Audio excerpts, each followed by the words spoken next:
Yaylalarda, yayladan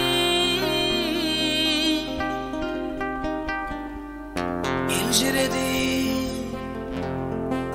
aynadan meni gamza oynadan mehremenim şanece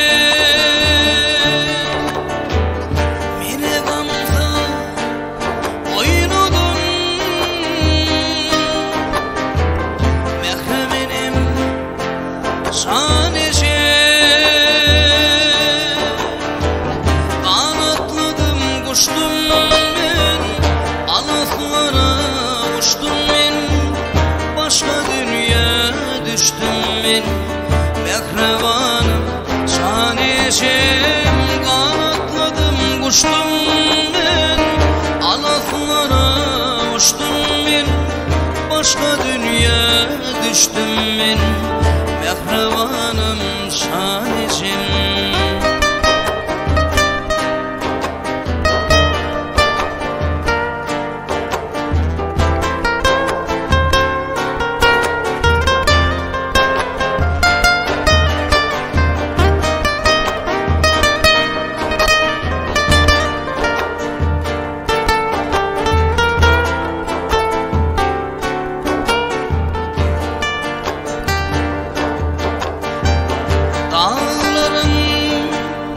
Verildi bizi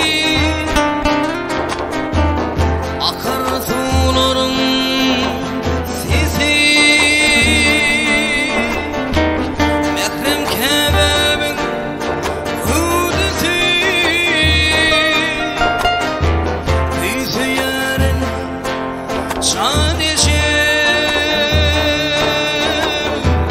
mehrem kebabın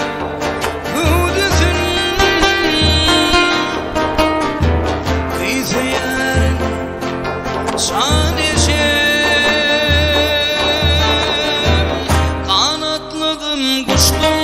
ben alaflara uçtum ben başka dünya düştüm ben mehrevanım şanişim kanatladım kuştum ben alaflara uçtum ben başka dünya düştüm ben mehrevanım şanişim başka dünya düştüm ben mehrevanım şanişim